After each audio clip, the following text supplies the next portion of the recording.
Welcome back to the Hollow Sky Podcast. We're your hosts, Steven. And Kyle. And I have allergies, so you guys get to deal with that. Awesome. That's my gift to you this week. That is pretty fair. Wonderful Monday morning. Today, me and Kyle are going to talk about a little UFO incident that happened a long time ago in a galaxy not far away because it was our galaxy here on Earth. But before we do that, we got to get through all the business. So check us out at all our social medias, Facebook, Instagram, YouTube, Twitter, TikTok, Reddit, anywhere that you like to hang out and be social. Search up the Hollow Sky Podcast and you will find us there. If you have a paranormal encounter you'd like for us to feature on a future show, Kyle's got all the SIG details on how to get your story to us. You can call or text the holophone, and that's going to be 1-618-556-0837. You can also use your voice memo apps or just record yourself on a video. Shoot that over to the email, which is going to be hollowskypodcast@gmail.com. You can also write out your stories, send them there. You can just do whatever you want, really. Note to everyone out there, something me and Steve have just discovered is that sometimes you guys submit stories and they go to junk mail. Now, normally that's not a problem. However, in our research, we have put our emails into some questionable sites, and one of them email bombed us.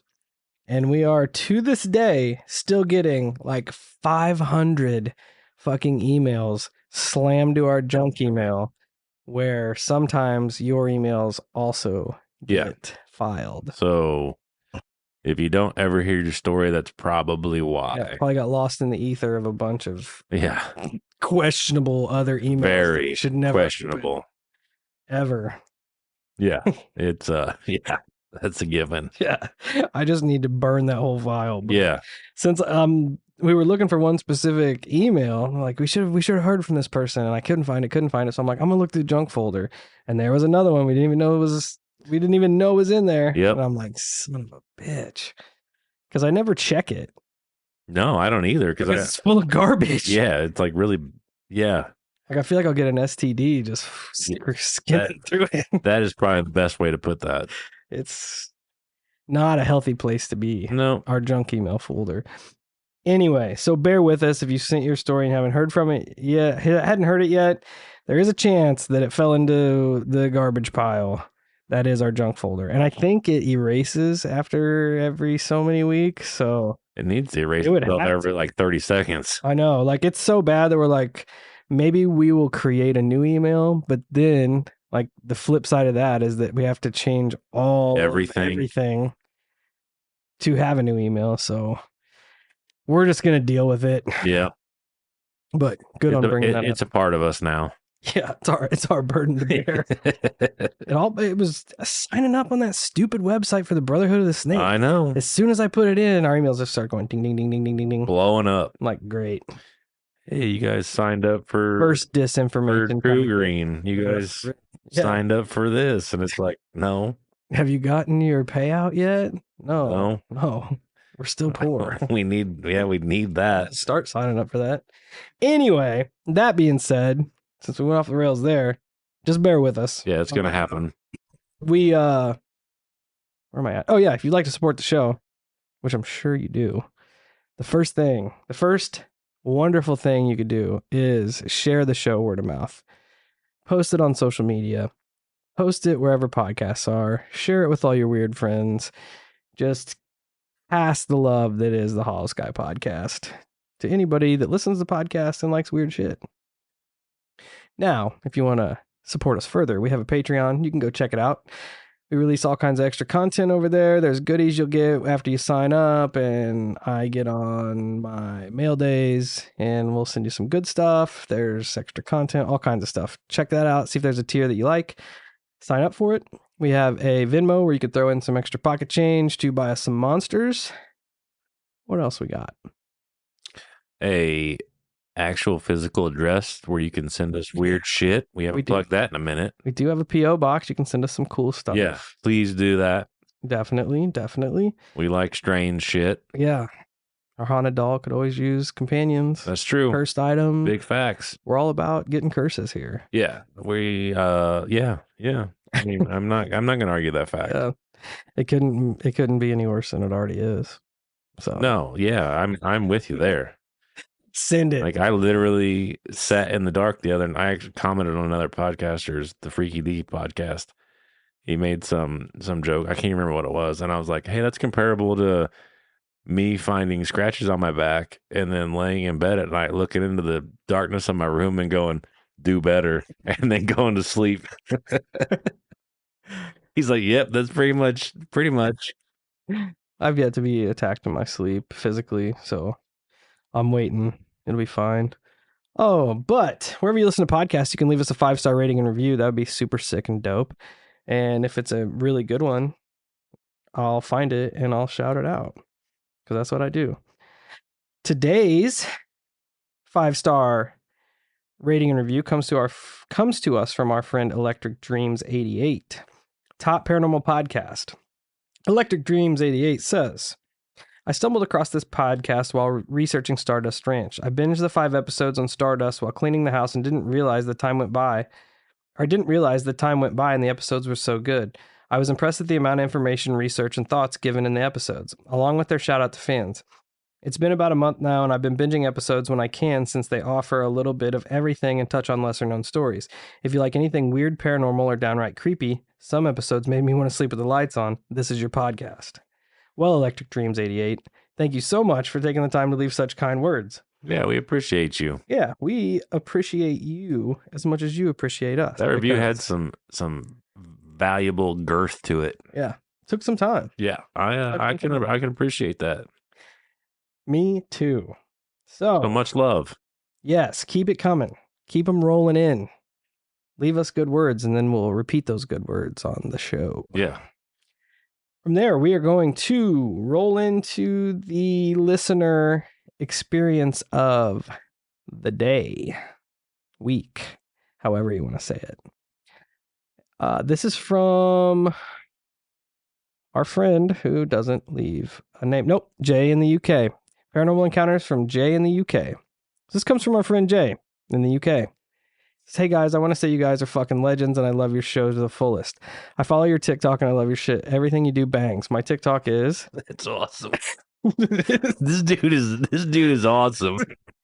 Yeah, I'm going to shout out his TikTok here. My TikTok is ArkVNA Official. ARKVNA Official. Go subscribe to his TikTok if you guys are in the TikTok world.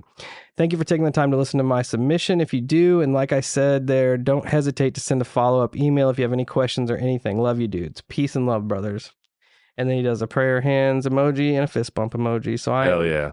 I am metaphysically fist bumping you, Jay, from the nethers of Illinois across the pond to the UK. That's pretty significant there. Built a wormhole here.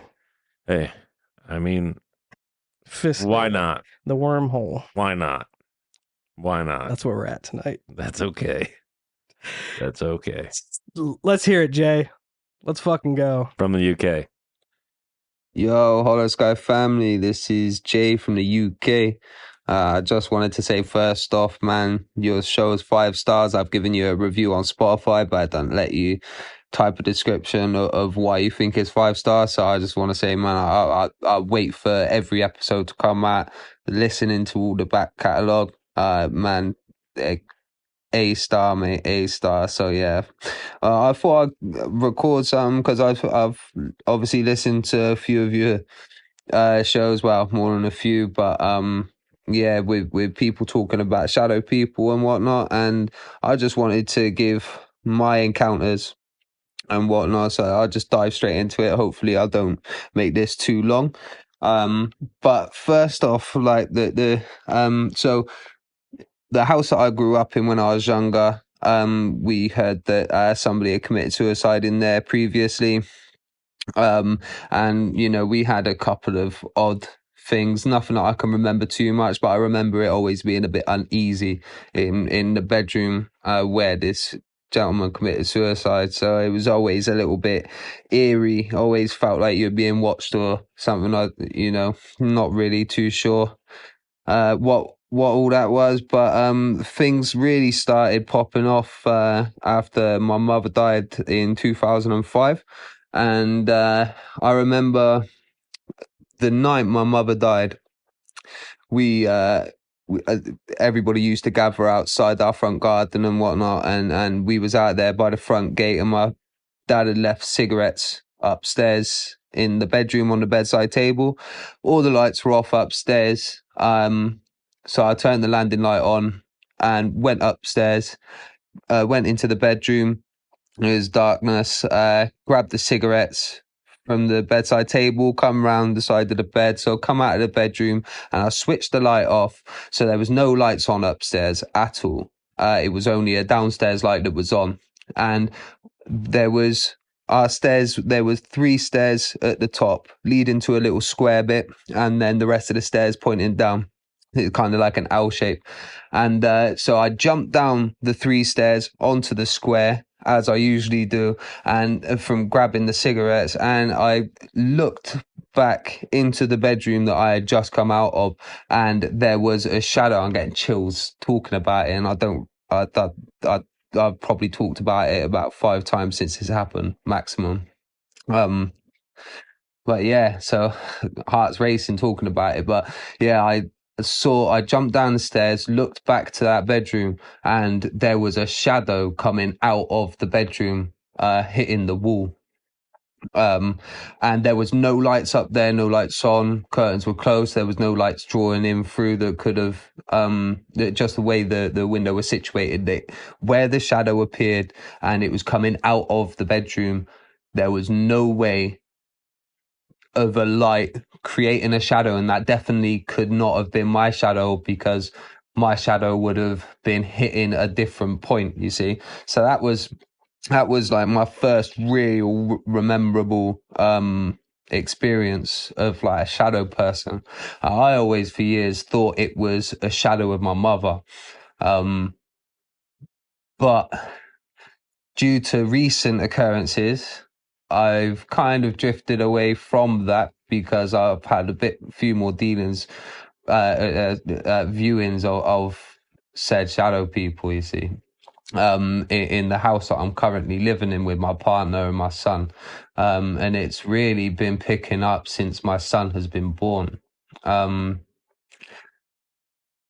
But going back quickly, so when I was growing up, after my mum had died, I remember one time I got suspended from school, so I was at home for a week, and me and my dad was sat there in the living room. It was just me and my dad, and the TV was off, and there was like 3 stacks of pound coins on top of the TV, because when growing up, we didn't have a lot of money. My parents didn't work due to certain reasons. And we had a TV that had a box on the side of it that you had to put pound coins in it, and for every pound coin you got 6 hours of viewing on the TV or something like that. But the TV was not on, and there were 3 stacks of pound coins on top of the TV, and we were sat there talking, and all of a sudden all 3 stacks lifted into the air, like proper separated, lifted into the air and dropped probably about a meter away from the TV, like all kind of sprawled out on the floor. And me and my dad just looked at each other, and we was like, we'll go out for a cigarette. So that was another experience. Yeah, I feel like in this house, so that's the 2 from that I remember from when I was growing up. But unfortunately, I don't have too many. Well, fortunately, I don't have too many memories of my childhood so much. They're the 2 that really stand out for me. I had an abusive father, so my brain's just blocked out a lot of stuff, and I don't have a good memory because of that. Because I just like to, I have a automatic mechanism where I just like to forget stuff, and my brain just doesn't remember things.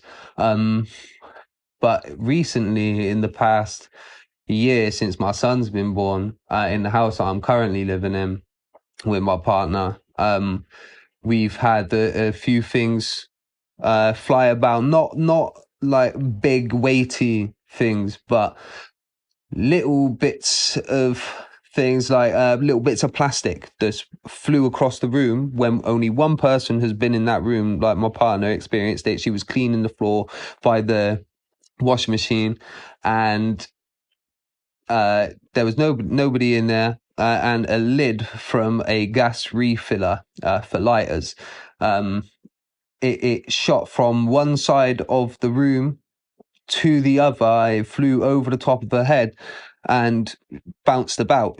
She was like, just, have you, was you chucking anything in that? I had not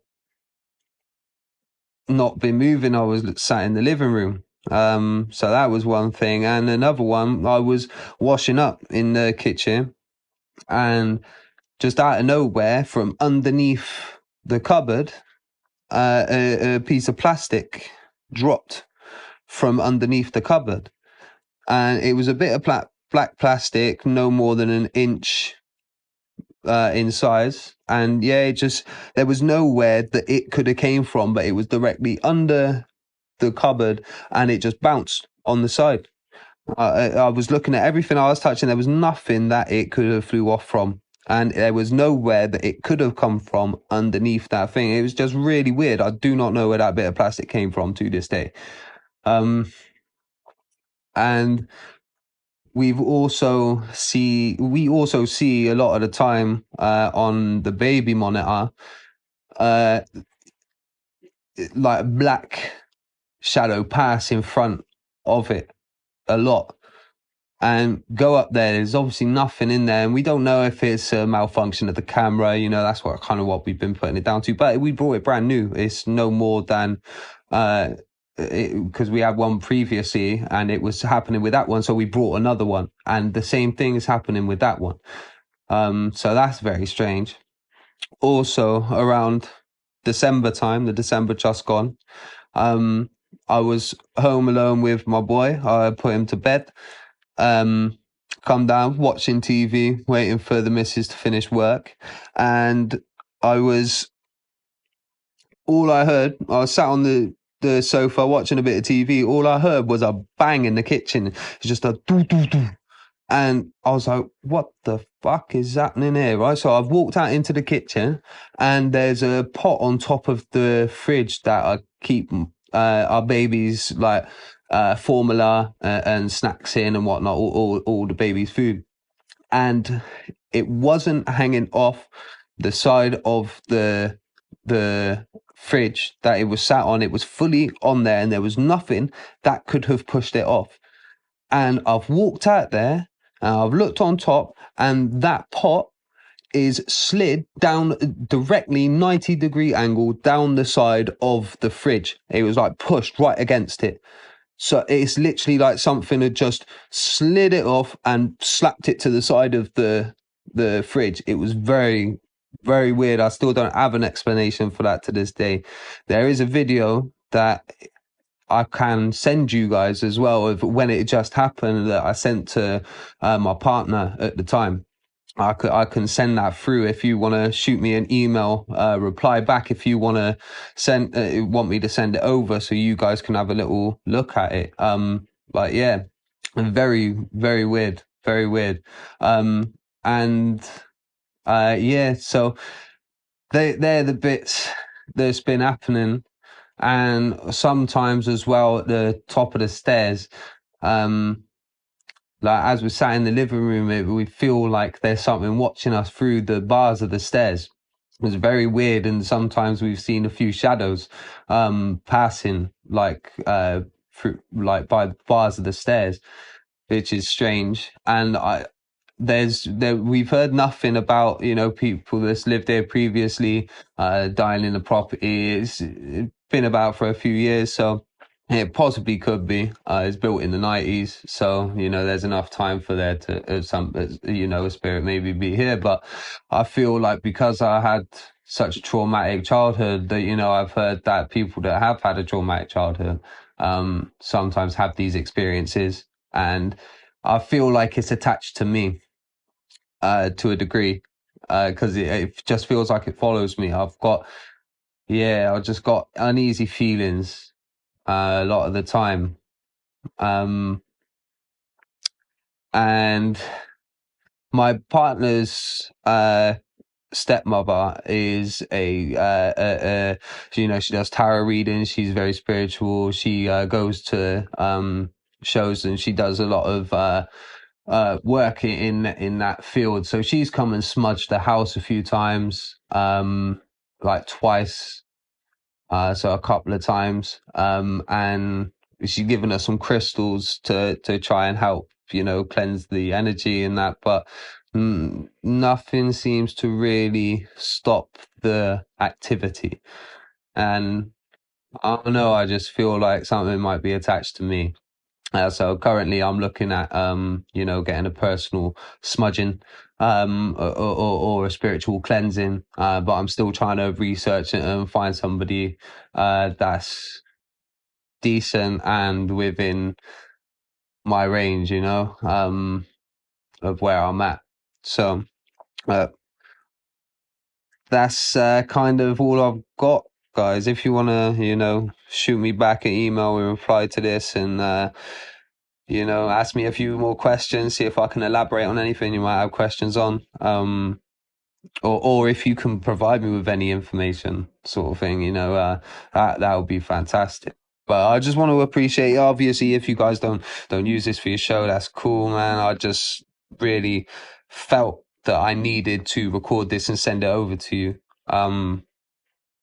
Yeah, I had a feeling for the past week to do this, and this is the only time I've kind of got 10-20 minutes to be able to sit down and record this. But 30 minutes, it's not too long, just how I wanted it. But yeah, I really appreciate you guys' time, and yeah, man, keep up the work you're doing, and keep up with the content that you're doing, because it's very entertaining, very informative, and I fucking love you dudes, man.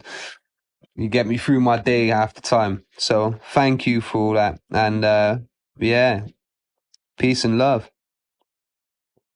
Jay from the UK, thanks so much for taking the time to submit your story and leaving us all the kind words, my friend.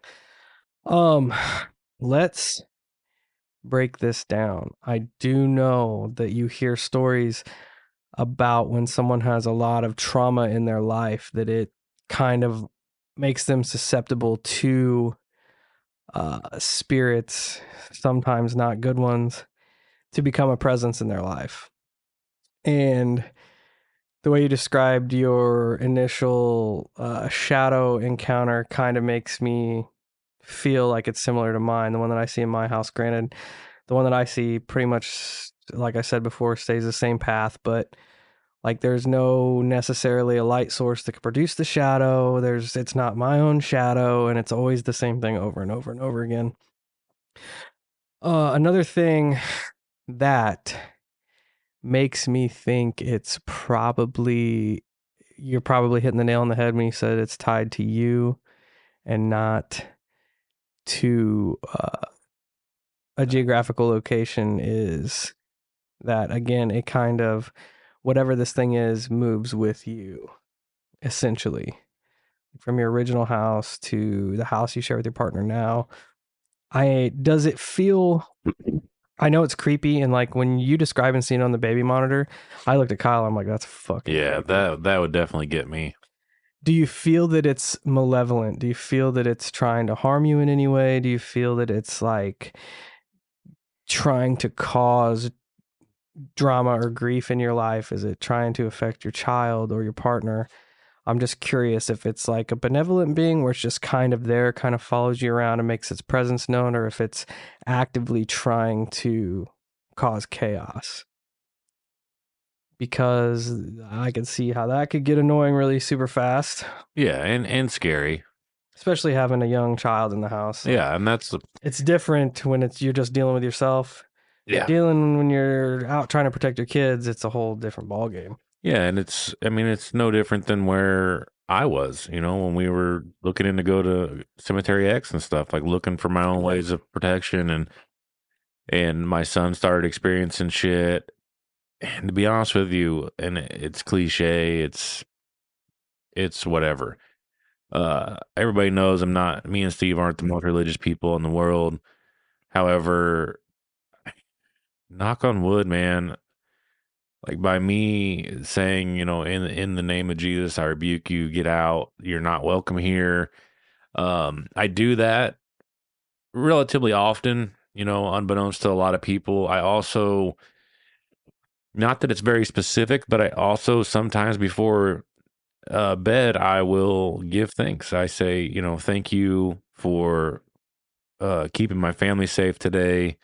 Me, thank you for looking out for my son, my daughter, my wife, and myself. And it's not in specifics. It's just me giving thanks is all that is. Right. And that seems to be working so much so that I don't hear the woman's voice at night anymore. I haven't heard that since I started doing this. Yeah, And it's fucking weird. If it works, it works. Dude, it is bizarre.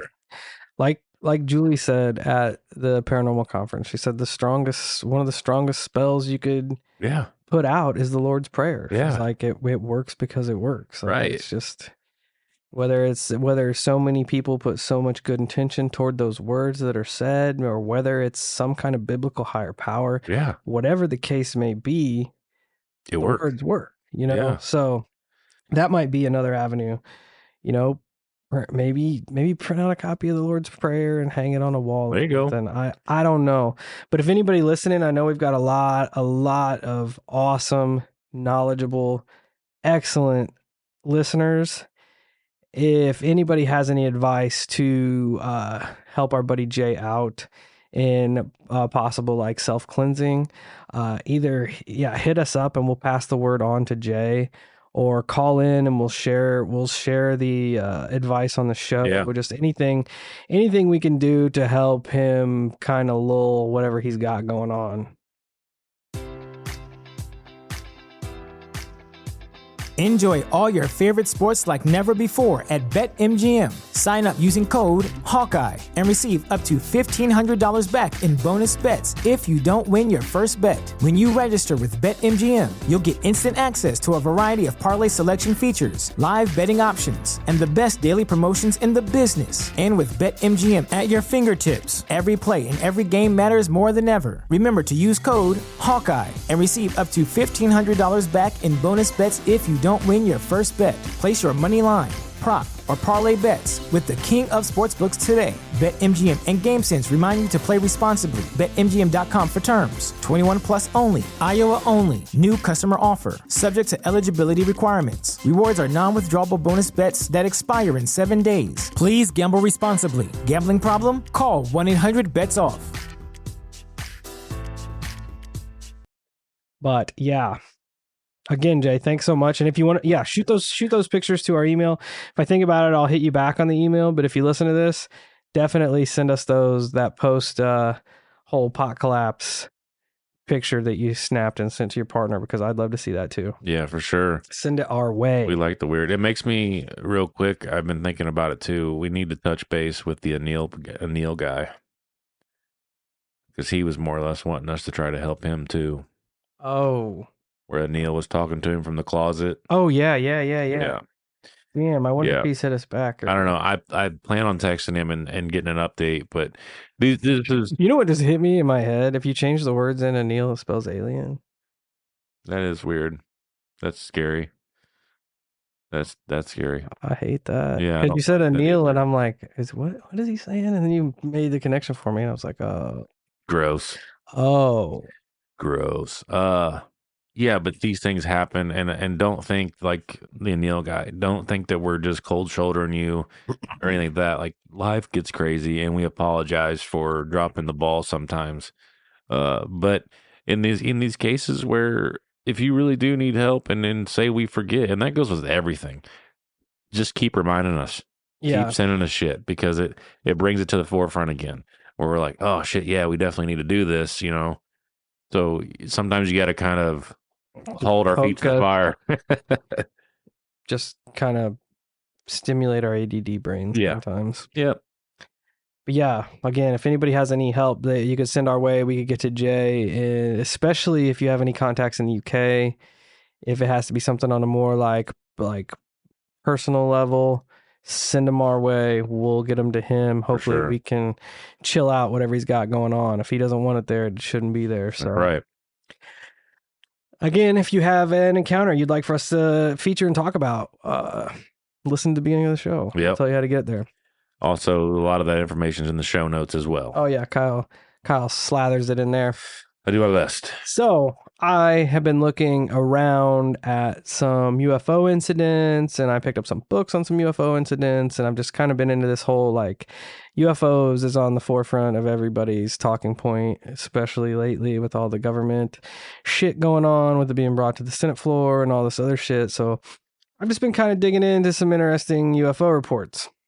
This is one that had made its circuits quite a bit. I know it had been on like UFO hunters and all this shit, but I figured I'd bring it to the Hollow Sky table and we will talk about it. It is the Aurora Incident, also known as the Texas Roswell encounter, the Roswell of Texas.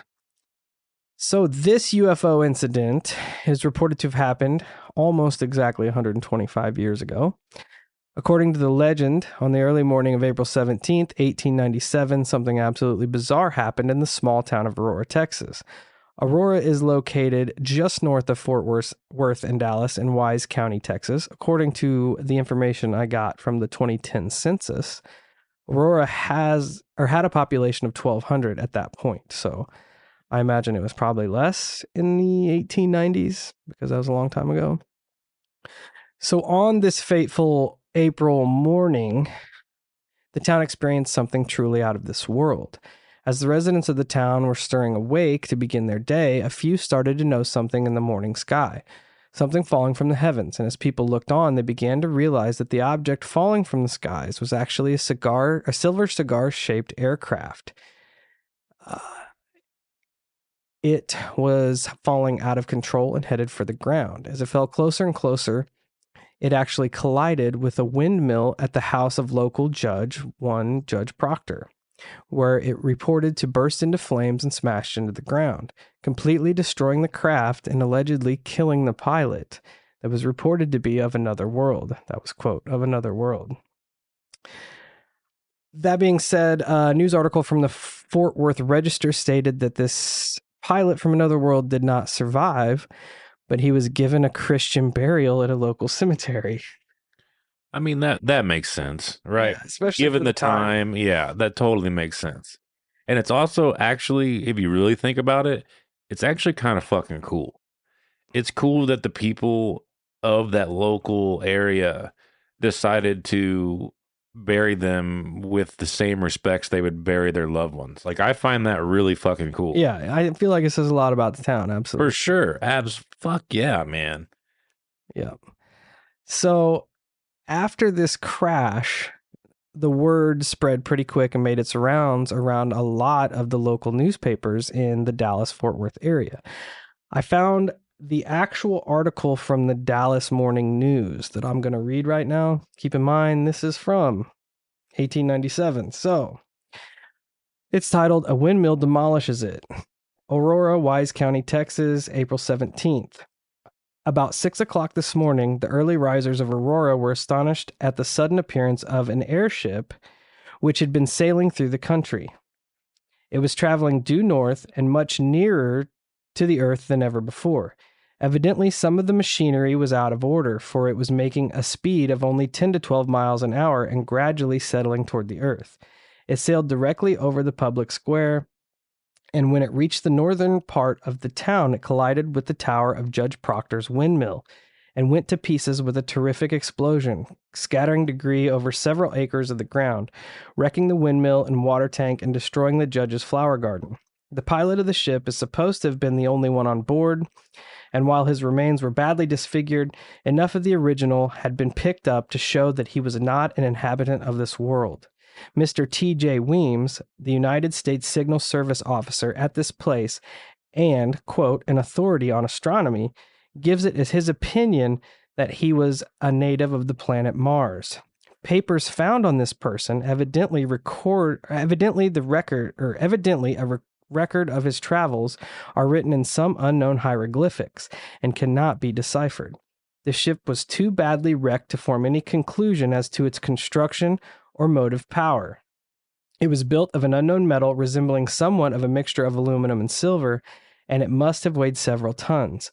The town is full of people today who are viewing the wreck and gathering specimens of the strange metal from the debris. The pilot's funeral will take place at high noon tomorrow. So that was the news article directly from the Dallas Morning News. It's pretty bizarre that they would come to the conclusion that it's from Mars. Yeah, I looked into that. And considering the time period that it came out in, Right. which is 1897, they have no knowledge of otherworldly craft or anything, because this was 50 fucking years before Roswell. Right. Yeah, exactly. It's 5 years before the Wright brothers even made an airplane to fly people. That is crazy. But they said that, I found a little snippet from an article here that talked about the time period. They had just developed a telescope. Here it is. This is from KERNAnews.org. It's a local northern Texas news source. It says this wasn't the only UFO sighting in Texas in the spring of 1897. New telescope technology had allowed people to see the face of Mars more clearly than ever, though it may not be quite clear enough. Just a year prior, an Italian astronomer announced that he had seen evidence of canals on Mars, and this information that was coming out kind of freaked people out. Kind of made them thinking, oh man, if there's a canal on Mars, there could be water on Mars, there could be life on Mars. It was the first serious discussion of our time about there possibly being life on Mars. So when this happened, people sort of ran with it. There was also a lot of literature, science fiction literature out at the time that talked about life on Mars. Okay. So that makes sense. Once you have this aircraft and stuff crash and they put the pieces of the body back together and it doesn't look like it's human, the first thing they ran to was like Mars and Martian. Well, yeah, it's relevant, right? It's in the talking points of people, of the planet, of the town, whatever the case may be. It gives them a general direction, and it also kind of makes people feel better to have an answer than to not have an answer. Yeah. Like because for a lot of these situations, like it would be smarter for someone to go, no, this is from Mars. Okay. Then them going, where's this being come from? And they go, we don't know. Yeah. Yeah. Yeah. And reports from witnesses said that the airship, that news article said it was only traveling 10 to 12 miles an hour. I'd also read other eyewitness reports that said as it was careening out of the sky, well, the article said that something must have been wrong with it because it was only traveling at 10 to 12 miles an hour. There were other reports saying that it was moving at 100 miles an hour, which it was probably moving that speed before whatever malfunction happened. Yeah. Now that I read it and put the two together.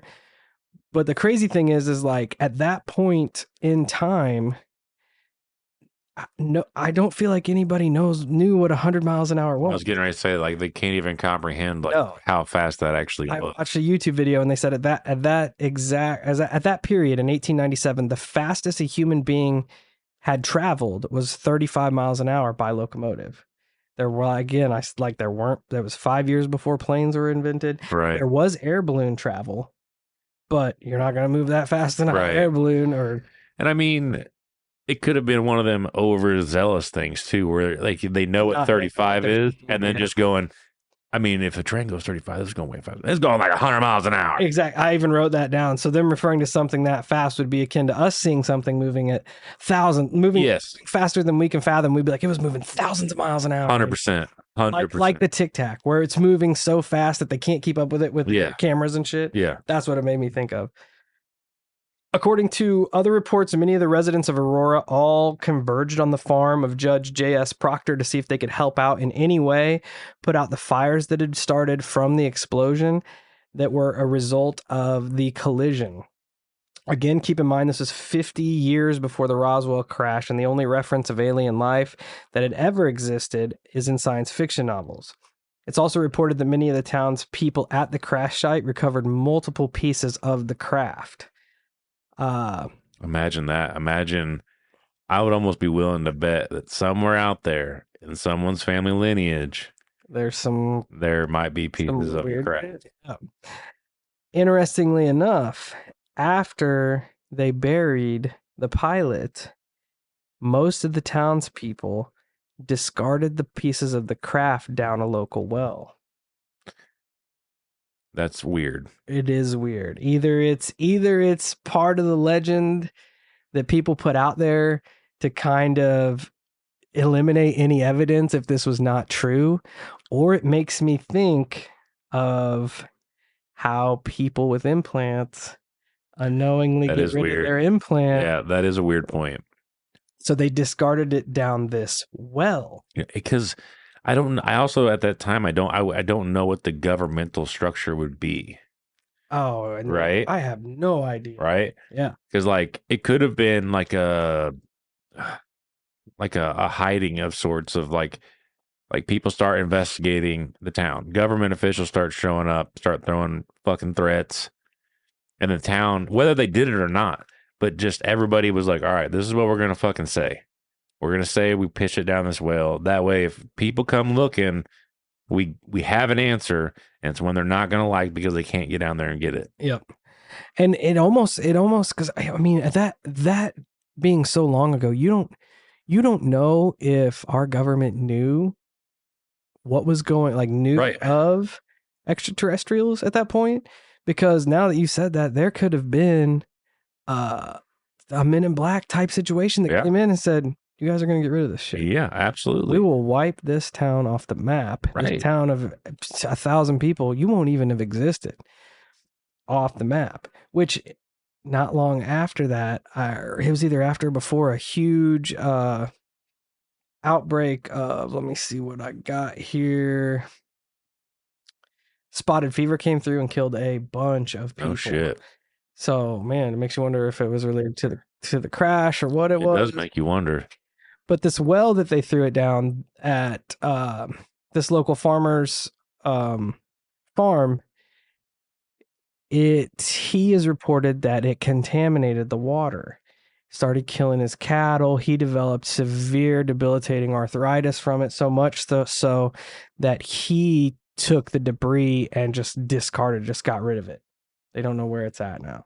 They don't know if he buried it. They don't know if he threw it in a gully. They don't know what he did. But he said it got so bad after they put it in his well that he couldn't water his crops with it. He couldn't water his animals with it. He couldn't drink it because it was just fucking everything up. Yeah. That's weird. So the story kind of took off again. It kind of died out. Like, I almost feel like either the town or somebody above the town wanted it to disappear. So it kind of went hush hush for a while. Then in the 60s, the International UFO Bureau started getting wind of it again. And they began digging into the story, looking into the original news stories to see if they were legit, to see if it wasn't some just legend, some newspaper author put together to kind of draw attention to the town, since the town was kind of drying up and dying. It went on. They noted that in the 1890s, airship sightings all over the country were up. People were seeing these weird balloon-shaped crafts, cigar-shaped crafts, like blimp-shaped crafts all over the place. And this one just happened to not make it out of Texas. So it would be in the realm of possibility that a Men in Black situation could have occurred. And on top of that, it would also be in the realm of possibility that the government would be now looking into these instances a little bit more serious if this is true. If it had been popping up more and more around the states, that's obviously going to travel. That's obviously going to catch the attention of the government. Yeah, people are going to want answers to whatever they're seeing. Kind of like how it is now, you know, like yes. We're pressing the envelope for them to disclose information, especially when you've got Navy officials and everybody coming out and being like, yo, we've got videos of shit we can't explain. And it's almost putting their hand to the fire. This is what you got to do. This is where it's at. We need answers. Where are we at? Okay. I found a YouTube interview from probably the early 80s, maybe. Yeah, the early 80s, where there was actually some living residents at the time that were interviewed in Texas, in Aurora, and they clearly remember going to the crash site and seeing the burned out location of the crash, as well as remains of the craft. When this interview was taken, there were also residents. The woman who had actually bought the Proctor family farm, her kids, she said, would go out to where it supposedly had crashed, and they would take an old screen door and they would sift through the sand and they would find metal fragments. That's crazy. She said it was almost like lead, but not exactly like lead that they were finding. It has become kind of like a local hotspot. Like they have a plaque on the cemetery where this alien, who they affectionately refer to as Ned now, where he's supposedly buried. They have a big like memorial, kind of almost like Roswell, where you can go and take your pictures. It's like a tourist spot. A bunch of UFO research teams have been to the site. I know UFO hunters on the History Channel, or one of them, had did a whole episode on this. They went out collecting data on the site, everything from testing the well water of the supposed well where all of the craft was thrown down, to extracting metal fragments from the century-old trees that are in the area. They'd actually pulled metal from the trees, which, I mean, seems to confirm that something exploded there and buried fragments into the bark that it grew around. There have been people that went out and actually tested the burial site with ground penetrating radar to confirm that something is buried at the spot where they say this alien is buried. The encounter stirred up so much attention in the UFO community in the 70s that a group came forth and called for Ned's grave to be exhumed for confirmation and testing. This was hit with a plethora of roadblocks, ranging from everyone saying that if they dig up this body, it could cause an outbreak of spotted fever, which wiped the town out once before, to an Aurora County law stating that since Ned was buried in a Christian burial, one cannot exhume the grave of a Christian unless they receive permission from its next of kin, which is impossible. Which can't be done, since Ned is supposedly from outer space. So, I mean, ironically, it is an airtight thing where they can't get in there. However, once again, I'll reiterate and kind of go back to my previous statement of how kind of cool that is in a way, that they're that respectful. Yeah. You know what I mean? Like somebody digging up my family because they think they're an alien. Right. And it's just, I don't know. It's cool. Nevertheless, despite, because I actually have seen, I think I watched an episode where they tried exhuming the grave, and it was a no-go all the way around. I have heard a little bit about this story, and regardless, it's cool. Like it's a cool story. And it's also really interesting because it is so long before 47. Yeah. The Roswell incident. That's 50 years. Yeah. Like that's a huge gap in time. Before a lot of people even had any kind of knowledge of UFOs. Exactly. You know what I mean? Exactly. Because Roswell busted it wide open outside of science fiction novels, which was all essentially just speculation or passed down word of mouth by people who've seen crafts. Right. There was no evidence, just word of mouth. Right. Just encounters. And I mean, if it is legit, like that is the only alien burial that we know of. Yeah. At least in the United States. Yeah, it would be the only one that we really know of. Period. The end. Yeah. Like it's probably worldwide. And because everything else. I mean, look at 47. What happened there? They took the bodies. Yep. Like there wasn't leaving them to be buried. They're gone. Yep. And had it landed somewhere else, it probably would have been the same situation. It's just that it landed in a podunk town where people still had at least halfway decent morals Yeah, a little about bit themselves. of integrity. Yeah. And that's what I was going to say is that, hey, Mr. ETs, just take this as a note that not every person on the planet is a giant turd. Yeah, not everybody's gonna shoot you down. Yeah. But it does. I mean, there's such a fine line that could be, you know, a small town stirring this tale. Like it could be so far as that somebody did see something, maybe a meteorite fall from the sky and landed somewhere close, and then this just kind of spun out of control. Exploded, yeah. And once it got to a certain point, the town was like, you know what, we could probably capitalize on this, because now they're having like little conferences and ET conferences and stuff, but it doesn't seem to be like a giant, like earth-changing moneymaker, you know? No. Like something that would just completely save the town. It just seems to be, it's almost like it's just a local legend that could possibly be the truth. You know what I mean? The fact that they've had so many people looking in there, like the ground penetrating radar thing, proving that something's buried under there makes me scratch my head. For sure, because if it was a straight up hoax, you would think that there would be a headstone with nothing there. Yeah. Right?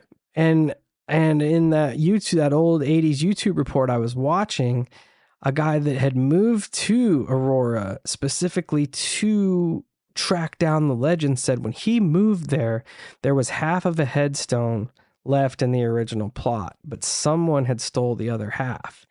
Now, he had a theory that where the townsfolk are saying that Ned is buried isn't actually where he's buried. I have heard that. It's a decoy.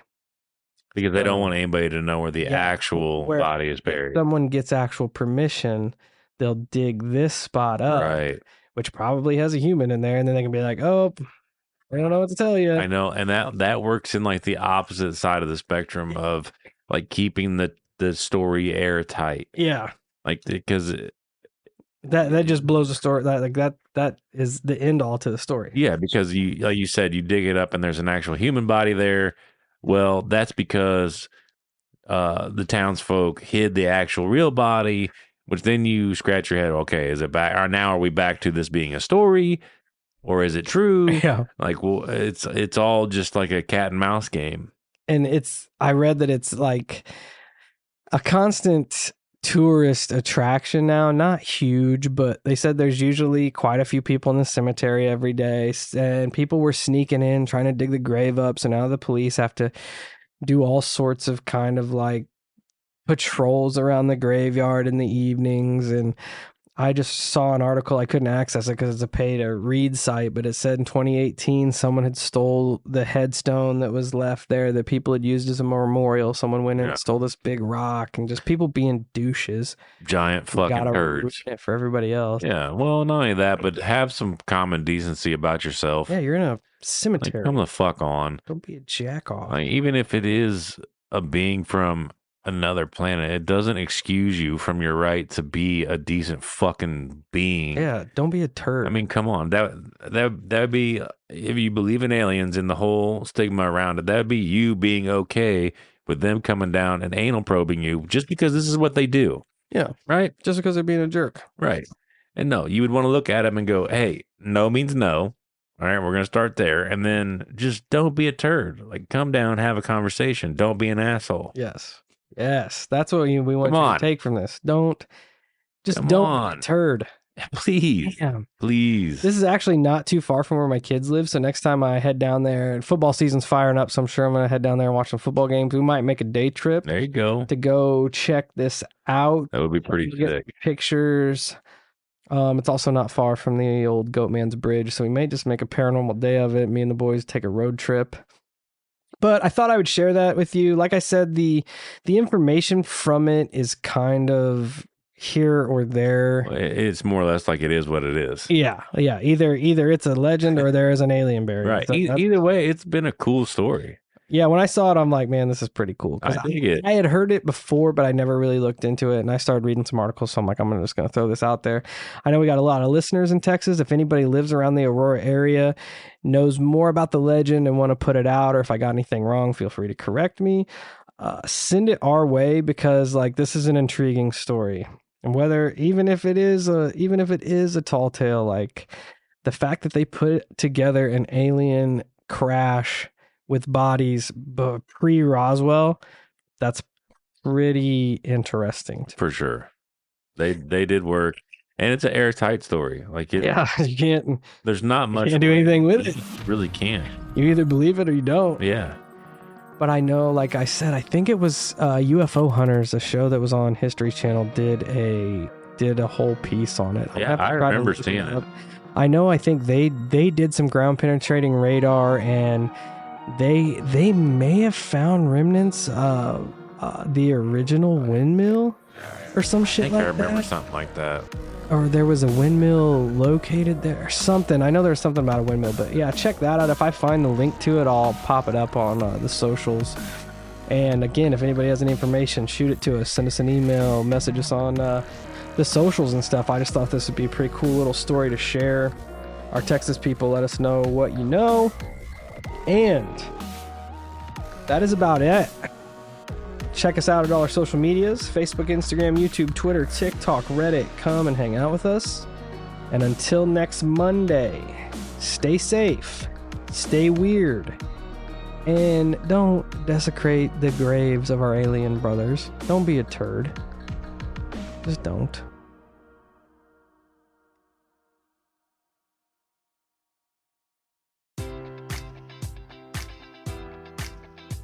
Enjoy all your favorite sports like never before at BetMGM. Sign up using code Hawkeye and receive up to $1,500 back in bonus bets if you don't win your first bet. When you register with BetMGM, you'll get instant access to a variety of parlay selection features, live betting options, and the best daily promotions in the business. And with BetMGM at your fingertips, every play and every game matters more than ever. Remember to use code Hawkeye and receive up to $1,500 back in bonus bets if you don't win your first bet. Place your money line, prop, or parlay bets with the king of sportsbooks today. BetMGM and GameSense remind you to play responsibly. BetMGM.com for terms. 21 plus only. Iowa only. New customer offer. Subject to eligibility requirements. Rewards are non-withdrawable bonus bets that expire in 7 days. Please gamble responsibly. Gambling problem? Call 1-800-BETS-OFF.